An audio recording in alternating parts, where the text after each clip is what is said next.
¿Qué tal amigos? Hoy día vamos a hablar de esto, de veleros, Así es. vamos a hablar de oficiales.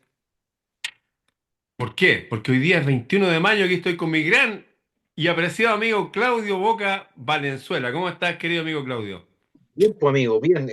Aclarada, es 20 hoy. Es Martes 20 20, mañana. mañana 20 21, sí. o sea, va a ser Sí, 21 en unas horas más. sí, sí. Bueno, en algunas horas más. Pero Sí, mira, hoy día es un día especial, ¿ah? Es un día.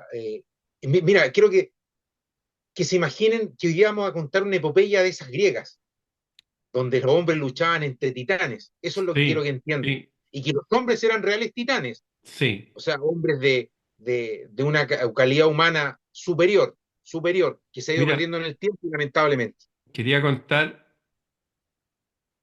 bueno, este sable de caballería me lo regaló mi prima, María Teresa Meidel Holzmann. Ella es oficial del Ejército de Chile y es pariente mía. Ella es descendiente de Carolina Freire, el herm- la hermana de mi bisabuelo. Mi tatarabuelo lo tenemos en común y Carolina se casó con un hombre francés ¿Ya? y ellos pusieron sus dineros para formar la Armada de Chile. Esto me lo contó María Teresa, mi prima. Lo tiene ahí toda la historia en su LinkedIn. Pueden buscar María Teresa Meidel Holzman, los que les interesa la historia en detalle, tiene todos los detalles. Porque hoy día vamos a hablar de la Armada de Chile, y en especial ese combate que ocurrió un día 21 de mayo, y más allá del combate, lo que tú dijiste ahora en el preámbulo, y es héroes, héroes gigantes que están ahí Exactamente. entre Y no, nuestros ancestros. Si usted es chileno, vamos a hablar de sus ancestros. y no solo eso, amigo, también quiero hacerlo extensivo al pueblo chileno, porque aquí se enfrentaron dos titanes, uno que es Prat, héroe chileno, ¿no es cierto? Sí. Pero también está Miguel Grau, Sí. un tremendo hombre, un caballero. Me Caballeros recuerda, ¿sabes qué ambos. me recuerda esto? Ambos. Me recuerda esto cuando Aquiles llora por Héctor. Sí, sí, sí, exacto. Muy ¿Me bien. entiendes? Sí, cuando Aquiles llora por Héctor, cuando lo reconoce como un igual y se da cuenta que la muerte es mucho más que una guerra, había algo superior en él Sí. y lo reconoce como un igual. Héctor le dice, o sea, Aquiles le dice al cadáver de Héctor llorando, se da cuenta que es como él, pero estaba en el otro bando, le dice, nos tocó estar en bandos separados, pero somos hermanos, vamos a estar juntos ahí al otro lado. Porque eran Exactamente. caballeros, realmente. Bueno, y de hecho los dos, Prat, no es un apellido común aquí en Chile, digamos Así la es. verdad. Grau no es un apellido común en Perú. Ambos eran catalanes. Y no, Ah, no, y hay algo más. Condel, el tercero, porque, a ver, partamos desde el principio. dale, no, Partamos, dale. eh, no sé, bueno, Chile lamentablemente tuvo un enfrentamiento para los amigos también que son de otros países y que nos van a escuchar. En 1879 Chile tuvo un conflicto que duró hasta 1883 más o menos, con Perú y Bolivia, ¿no es cierto? Y este se desarrolla primero en el mar, y vamos a hablar hoy día del combate naval de Iquique, que entre paréntesis ya no es combate naval de Iquique, es batalla naval de Iquique. Hay que hacer esa diferencia. ¿Cuál ¿Por sería la qué? diferencia? Porque un combate es algo que no tiene implicancias estratégicas, es algo momentáneo, una situación puntual. Una En pelea. cambio, una pelea, en cambio, una batalla es mucho más allá porque tiene implicaciones estratégicas. ¿Y qué pasa? Que aquel 21 de mayo de 1879 no solo destruye, escúchame lo que te voy a decir, el 40% del tonelaje de la Marina peruana, escúchame lo que te estoy contando, o sea, cuando la gente le cuenta esto, o sea, es como que el 40% de mi fuerza se desaparece, ya no está. Eso es estrategia, pero fue una, comillas, casualidad, una viveza de parte de los capitanes chilenos. Pero vamos atrás. Dale. La guerra de Perú y Bolivia se declara por un problema de impuestos que había hecho Bolivia, ¿no es cierto?, de 10 centavos al quintal de salitre, exportación que se hacía a través de puertos peruanos, o sea, bolivianos, que eran Antofagasta, a los empresarios chilenos. Chile hace una protesta, se toma el puerto de Antofagasta y descubren un documento donde dice que Perú y Bolivia tenían un acuerdo de protección mutua, así que Chile se enfrentan, ¿no es cierto?, a estos dos países, Perú, Bolivia. La guerra no comienza, amigo, hasta estos en febrero de 1879. El 14 de febrero recién los chilenos se toman el puerto de Antofagasta. Pero la guerra realmente no comienza hasta el 5 de abril de 1879. ¿Y sabes quién entrega el documento a las autoridades peruanas en Iquique, que era la declaración de guerra? Prat, Prat, Arturo Prat Chacón, que se llamaba Agustín Arturo Prat Chacón, se llamaba Agustín, Arturo el segundo nombre. Prat desembarca solo en el puerto peruano de Iquique y va a entregar solo, escúchame lo que estoy diciendo, y camina hasta la gobernación. En el puerto peruano de Iquique, Exactamente. Es como decir, un marino chileno va al Callao, en a la este boca del punto, lobo. lo desembarca solo, sin escolta, va donde la autoridad y le entrega la carta de declaración de guerra. O sea, imagínate, perdona la palabra, pero los cojones que hay que tener para eso. Sí, po. Eso no hace cualquiera. Hay que contar un poquito de Prata. ¿Eh? Prata Dale. entra muy niño a la escuela naval. Apenas tenía 10 años, estamos hablando ya de 1800, Prat tenía 31, 1849 aproximadamente. Prat era muy niño cuando entra al, a la escuela naval y entra junto con un primo político, Luis Uribe, que es muy importante este nombre que lo tengan Famoso también. famoso también, porque también es parte de los héroes, con Luis Uribe. Hace carrera naval, Prat, ¿no es cierto? Guardia Marina, sube a teniente primero, a teniente, pero Prat hace otra cosa súper importante, hace caminos paralelos porque Prat, aparte de ser marino, también empieza a estudiar Derecho. Y hacía Arturo clase. Prat, exactamente, Arturo Prat es el primer mm, abogado de la Marina chilena.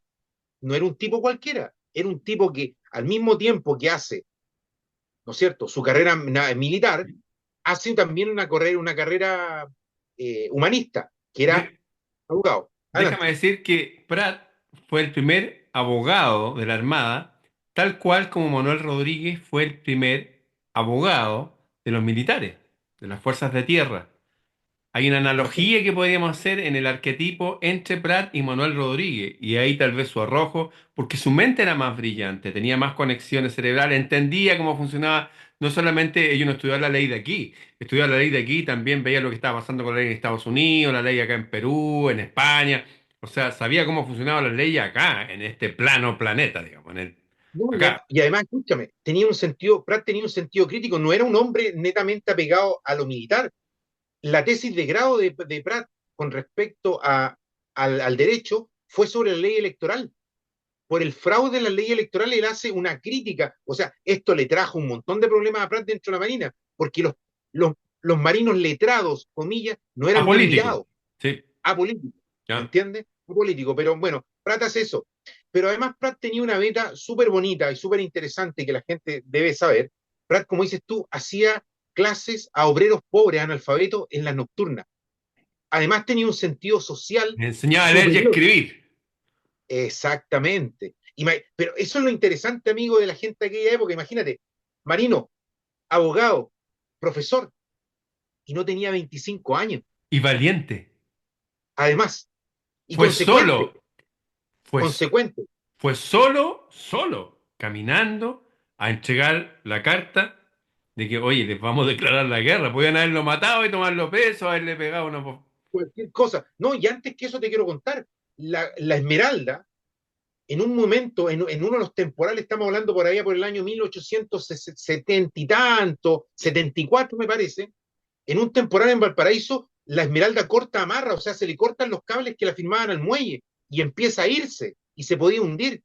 Y Prat en pleno temporal se sacó la ropa y se tiró al agua y nadando en un temporal, imagínate, olas de 3 4 metros, llegó a la Esmeralda, contuvo a la embarcación con todo lo que significaba y logró salvar la Esmeralda. O sea, además el tipo tenía un arrojo de valentía sobrenatural. De verdad, tirarte, imagínate a la gente que nos escucha, tirarse al mar en pleno temporal, olas gigantes que te pueden ahogar así. Oye, imposible no pensar en nuestro amigo Arturo Ojeda, que en la moderna Esmeralda, viajando, Exactamente.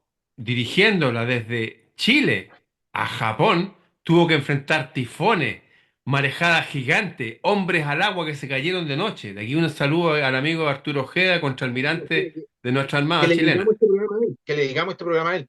Sí, Entonces, imagínate el nivel del cual era Pratt. Eso es lo que quiero hacer una figura de él. O sea, era un tipo de una calidad superior.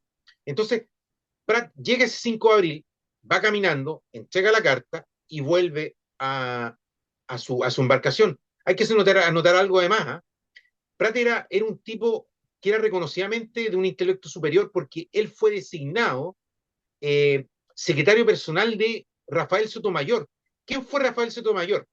Rafael Sotomayor fue un personaje en la historia de Chile que inicialmente era, ¿cómo explicarlo?, asesor de la Marina chilena al comienzo de la Guerra del Pacífico, pero después el presidente Pinto lo nombra ministro en campaña. Y Aníbal este señor Pinto. Rafael, justo Aníbal Pinto, lo nombra ministro en campaña a este señor Rafael Sotomayor. ¿Y qué hace Rafael Sotomayor? Él es el que organiza la guerra diciendo, a ver, ¿cuánta carne necesita un soldado para asistir en el desierto? ¿Cuántos litros de agua necesita un soldado? ¿Cuántos litros de agua necesita una mula, un caballo? O sea, el tipo que organiza la guerra, Logística. la logística, y se llamaba Rafael Sotomayor, el cual Prat en ese mismo minuto, el 5 de abril de 1879, era el secretario. Imagínate, o sea, el tipo ya tenía luces de ser un tipo superior. Pasa el tiempo, ¿no es cierto? A todo esto, Prat viaja hacia el sur, ¿no es cierto?, a Valparaíso a hablar con el presidente, decirle, porque en el combate naval de Iquique hubieron 5 barcos, que estaba la Esmeralda chilena, la Covadonga chilena, el transporte La Mar chileno, el buque, el Huáscar, el acorazado, el monitor Huáscar en realidad, y la fragata Independencia, que eran ambos peruanos, Huáscar y Independencia. La goleta Covadonga era el buque más pequeño de la escuadra chilena y el más viejo. Y en ese minuto, que a principios de 1879, iba desde Huesadero, o sea, lo iban a desarmar. Pero Prat partió al sur y dijo, por favor, no lo hagan porque lo necesitamos. O sea, todo buque, por muy viejo o liviano que sea, se necesita. Es guerra. Y justamente un barco, a pesar que la Covadonga apenas tenía 2 cañones, ¿ah? Era una goleta, pero tenía 2 cañones. ¿Y qué hace Prat? Toma ese barco, viejo y antiguo y liviano, y se lo lleva hacia el norte para juntarse con la Esmeralda en Iquique, Para que fueran en el tres bloque, contra dos. más o menos, ¿me Porque eran entendí? tres pequeños comparado con los dos.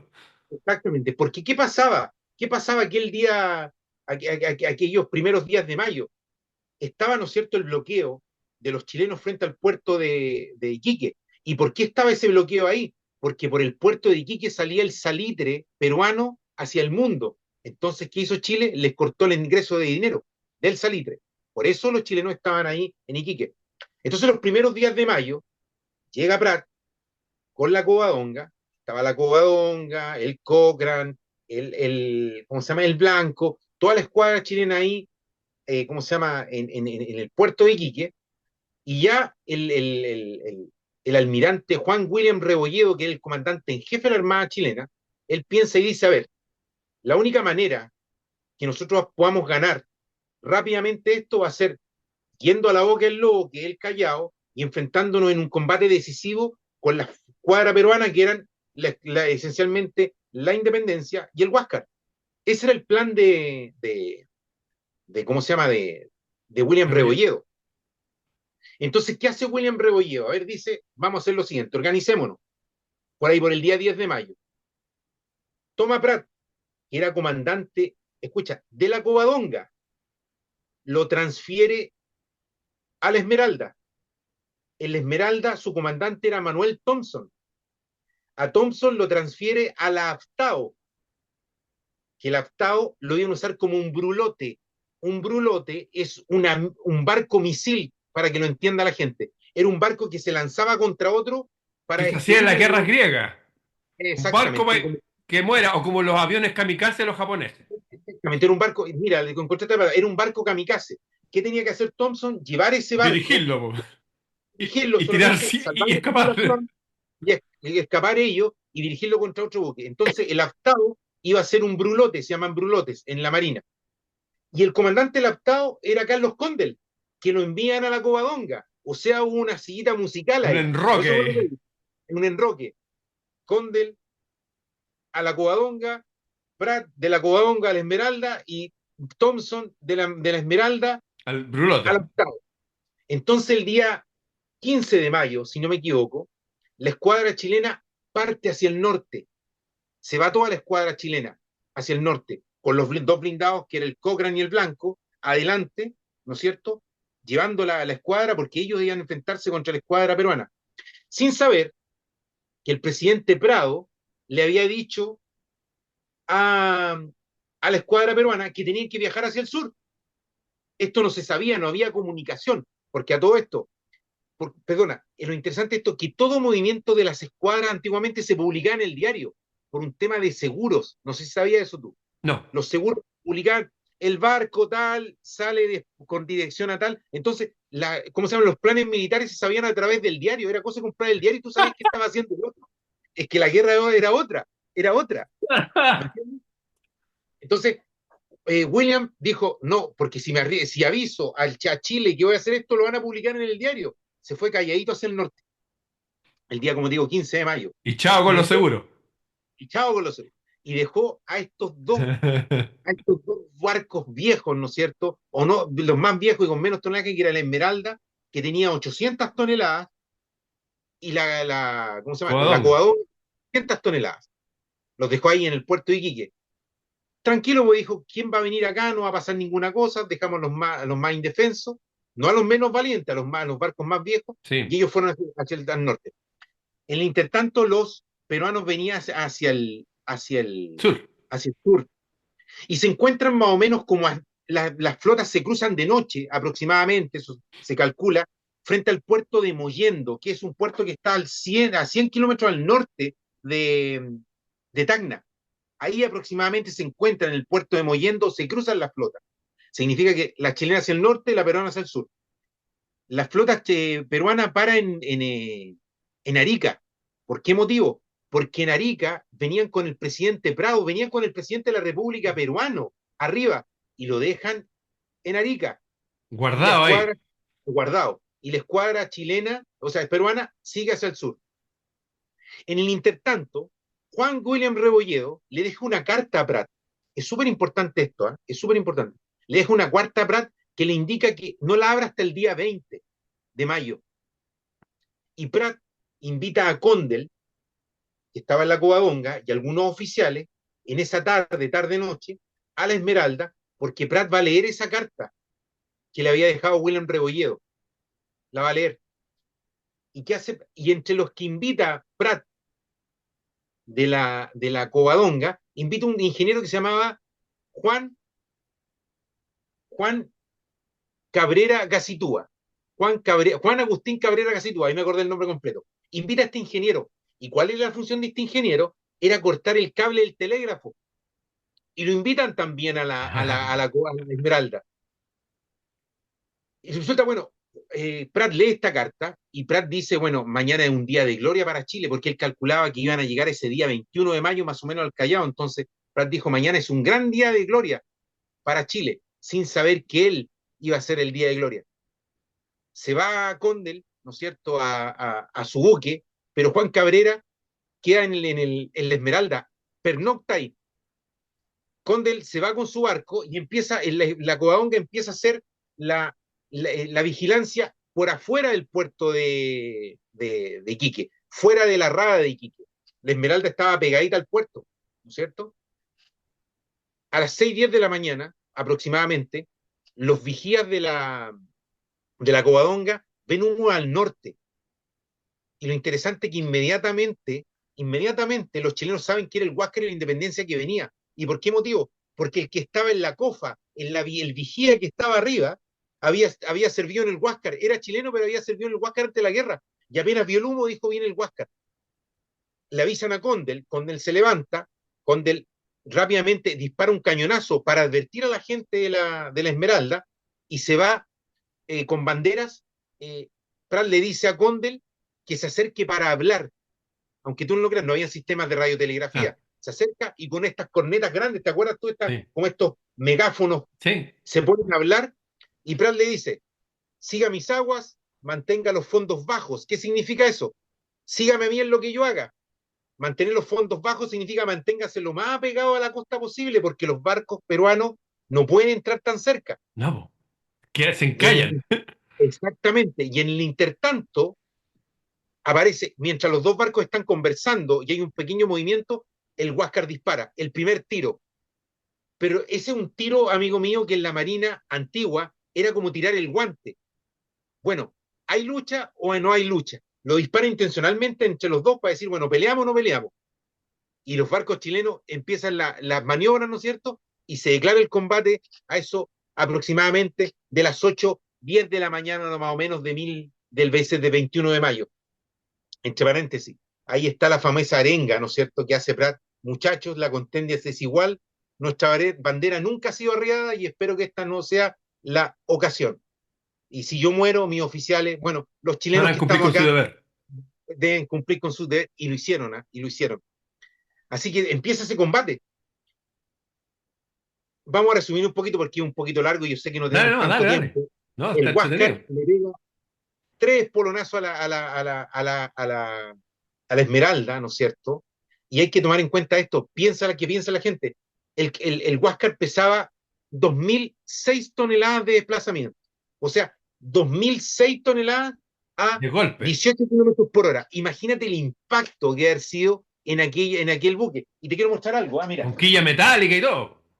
exactamente, mira, no sé si alcanza a ver, el buque Sí. estaba apuntando hacia el norte, esto no es la Esmeralda, esto es otra cosa que estoy haciendo, el buque apuntaba hacia el norte y el Huáscar se mete aquí, en este rincón, que era por el lado de babor, atrás, en la proa, o sea, por el lado izquierdo atrás. Aquí se mete el Huáscar.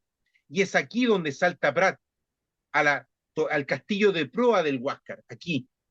Lo interesante de esto es que desde la cubierta de la Esmeralda al castillo de proa del Huáscar había 1,5 metros, 1,5 metros. Lamentablemente Prat corre unos pocos metros y muere, bueno, por una bala en la rodilla, ¿no es cierto? Y después por el pistoletazo de un marino peruano que lo mata inmediatamente. Entre paréntesis, el marino que mata a Prat era de apellido Portales, ojo, y era negro. El marino que mata a Prat era Portales y era negro. Es súper importante esto. Y fue tal la molestia que tuvo, porque Grau siempre sabía que estaba pasando esto y él quería salvar a Prat. Él no quería a Prat muerto. Lo quería rendido, pero no muerto, porque se conocían. Ellos habían peleado juntos en la guerra contra España en 1866. Se conocían ellos. Es más, un dato, el concuñado de Grau era Oscar Biel, me parece que era el comandante del transporte Lautaro, y era chileno, porque la mujer, Oscar Biel estaba casada con una peruana que era que era la hermana de la mujer de Grau. Y Grau le escribe a su cuñada en Chile y le dice que él lamentaría que si hubieran hostilidades, enfrentarse con su cuñado, que era Biel, pero si las circunstancias se daban, dijo, va a haber que hacerlo. Pero otro dato, Grau no sabía que en la Esmeralda estaba Pratt, pensaba que estaba Thompson, y Thompson Porque lo y habían Grau cambiado todo. exactamente, eran amigos personales. Thompson tuvo el hijo de Grau muere en Valparaíso en 1877, si no me equivoco. Y, y Thompson se hace cargo de toda la exeg y todo. Grau y Thompson eran grandes amigos, ojo, ¿ah? Es muy raro el conflicto peruano porque las marinas estaban tremendamente Y unidas, eran eran amigos. catalanes. Prat y Grau eran catalanes. Tenían la misma Exactamente. ascendencia. Exactamente. Y Condel también, que era el capitán ¿cómo se llama? De la, de la Covadonga. Bueno, Muere Prat Prat. salta, muere Prat, ¿no es cierto? Y el mando de la Esmeralda lo toma Luis Uribe, que era primo político de Prat. ¿Y por qué era la gente? Porque Luis Uribe era hijastro de don Jacinto Chacón, famoso abogado chileno que escribió muchos libros de derecho, y también por ahí Prat estudia derecho, ¿no es cierto?, con el apoyo de su tío, y un primo político de Prat toma el mando de la Esmeralda, lo que es interesante, porque ¿qué hace Jacinto Chacón? Perdón, ¿qué hace Luis Uribe cuando ve que Prat muere y viene el Huáscar en el segundo intento? Manda al guardiamarina Seger y le dice, ¿sabes qué? Nosotros no nos rendimos. Prat murió en la cubierta del Huáscar y mandó a clavar la bandera chilena al mástil de Mesana. Y la ¡Qué clavan. buena idea! Sí, claro, porque Excelente idea, no la pueden bajar. claro, no, no la podían bajar. Clavaban la bandera, ¿me entiendes? Así que Seger sube, clava la bandera, baja a combatir, y ahí es cuando en el segundo espolonazo, es cuando salta Serrano, Ignacio Serrano, teniente segundo, que hizo importante, el teniente primero era Uribe, y teniente segundo era Serrano, y él salta al abordaje, no al revés. Había un conocimiento del mando muy bien tomado. Uribe, pues Serrano salta con entre 14 y 16 hombres, no se sabe exactamente. Lamentablemente, todos mueren acribillados arriba del Huáscar, por razones obvias, dentro del blindado. Eso que es importante, porque donde ellos saltaron, imaginémonos que saltan en la cubierta de un tanque. No pueden Exactamente. hacer nada. Está la No, torreta no, del tanque frente a ellos, no ven hombres prácticamente, ven estos metálicos nomás y desde ahí les disparan, todos muy blindados. Es un barco no, simple de madera contra un barco metálico, por decirlo en simple. o sea, imagínate, 800 toneladas contra 2000 toneladas. Era un leviatán frente No, a y un todo barquito de cubierto guerra. de acero, porque el otro es Pero, totalmente de madera. mira, hay un relato de un periodista peruano que dice que las balas de la Esmeralda eran como un granizo fuerte. Así se sentía. O sea, no hacían ningún tipo de daño, ningún tipo de daño. Lamentablemente, mueren todos con Serrano y Serrano también. El Huáscar le da un tercer espolonazo a la Esmeralda que le hace Y la vías de va. agua y ya lamentablemente se va a pique, ¿no es cierto? Hay un disparo, un último disparo del guardiamarina Riquelme, Ernesto Riquelme, que lamentablemente muere ahogado, pero hace un último disparo y a las 12:10 de ese día 21 de mayo la Esmeralda se hunde, llevándose consigo 157 de sus 201 tripulantes aproximadamente. Se hunde la Esmeralda, ¿no es cierto? Grau rápidamente baja los botes a hacer el rescate de los sobrevivientes, que me parece que eran 57 o algo por ahí, ¿no es cierto? Y Grau, primero que nada, toma el cuerpo de Prat, recoge sus pertenencias, espada, su chaqueta, sus escapularios, que tenía dos, unas cartas al gobernador marítimo de Valparaíso, me parece que era la carta, unas fotos de la familia donde estaban los hijos de Prat, que eran dos, ¿no es cierto?, de su mujer, Carmela Carvajal, y Grau declara, mira, quiero citarlo porque es Dale. algo muy bueno lo que Grau Lo que le dice. escribe a su Dice, mujer, a la mujer de Prat. mujer de Prat, a Carmela Carvajal, A después la del viuda le combate en escribe Chile, esto, Prat. Dale exactamente, nomás. dice, el valiente comandante La Esmeralda murió como un héroe en la cubierta de este buque, en momentos que emprendió un abordaje temerario. Yo hice un esfuerzo supremo por salvarlo, pero desgraciadamente fue ya demasiado tarde. Su muerte me amargó la pequeña victoria que había logrado y pasé un día muy afligido. Por eso te digo, así como Caballero. Aquiles de Horacio, Grau, siendo un gran hombre, reconoció en Prat la valentía y la consecuencia de un hombre que sabía que el único camino en esa batalla era la muerte.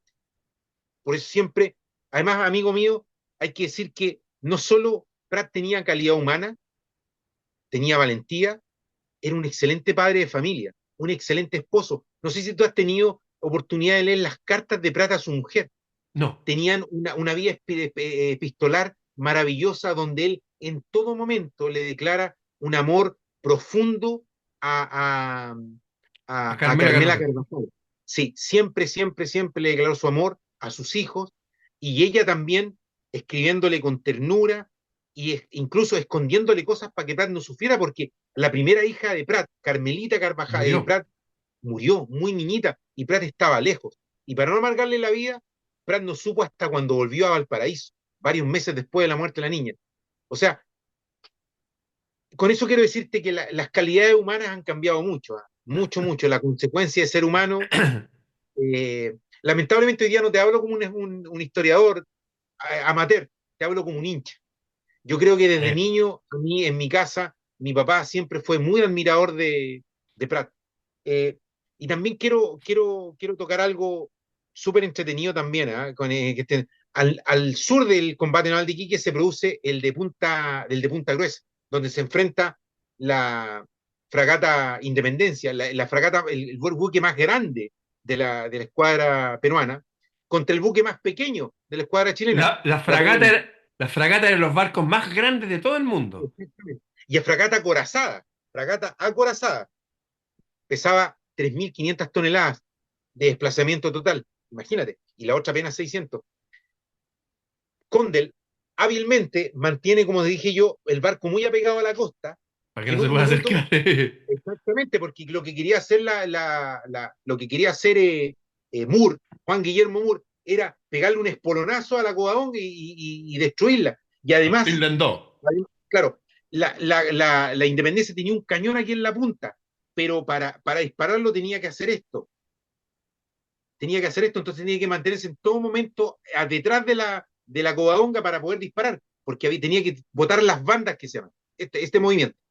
Bueno, Condel hábilmente tira el barco hacia la costa y en un minuto determinado, Condel roza las rocas sobre el fondo de la Covadonga y Condel, dicen los testigos, que dice, se jodieron, porque la Independencia venía apenas 50 metros, 100 metros atrás. Sí, con todo ese peso.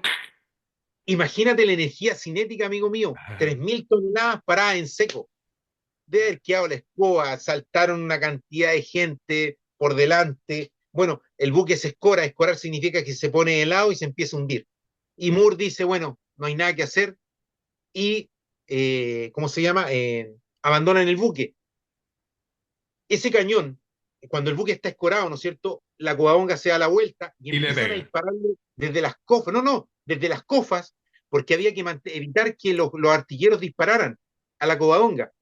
Y hay ahí un fusilero que se llama Juan Bravo, 14 años, Juan Bravo, y él mantiene a los artilleros de esos cañones en regla, no dejaba que se acercaban.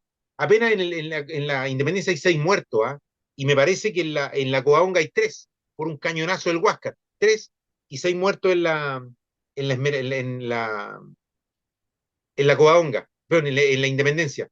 En la Covadonga, como te digo, habían solamente Covadonga 3. chilena, Independencia Barco, una fragata peruana gigante que quedó Gigante, gracias a este gigante. magnífico marino ahí, de lado ahí encallado, tuvieron que abandonar el Así, barco así todo. estaba el buque, así, de ladito.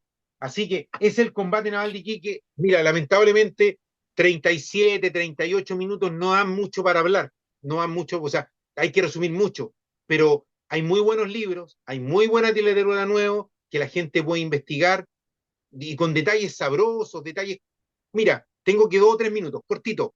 Juan Agustín Cabrera, este ingeniero que está encargado de cortar el cable, cuando lo rescatan el Huáscar, la Cruz Roja hace un informe y le preguntan, ¿y usted qué hacía en la Esmeralda? No, le dice, yo estaba de puro cantor. Y en ese tiempo decir de puro cantor era de puro intruso, de Claro, puro de la colado. familia Miranda. Exactamente, yo estaba mirando. Y cuando la Cruz Roja saca su informe, pone Juan Agustín Cabrera Casitúa, músico. Claro, porque él digo, yo estaba de puro cantor ahí, pensaron que Claro, era músico. No, y claro. era de Era intruso, de un colado. chilenismo de la Era un época. chilenismo. Así que, y hay muchas otras eh, anécdotas del combate naval de Iquique. La edad del marino más joven era de 14 años y no 10, como ha dicho algo de la prensa chilena. Se llamaba Baltasar Briceño, que tengo el dato aquí, 14 años el menor. El corneta que se llamaba Gaspar Cabrales, también 14 años. Hay que hacer hincapié en esto.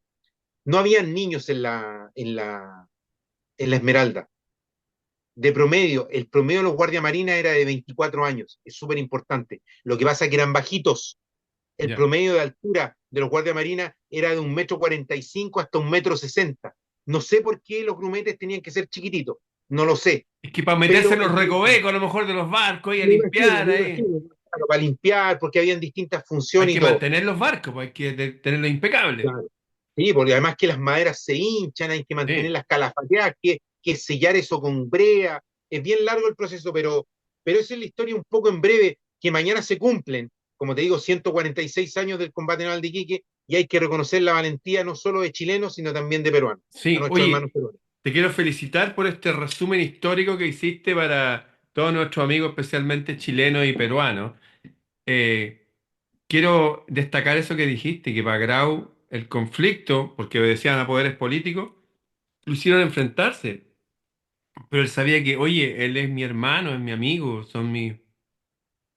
Y como dijo, la congoja que tuvo durante todo el día. Y lo otro que la valentía de Plat no fue solamente que saltó de un barco blindado, temerariamente, porque ¿qué iba a hacer saltando un barco blindado?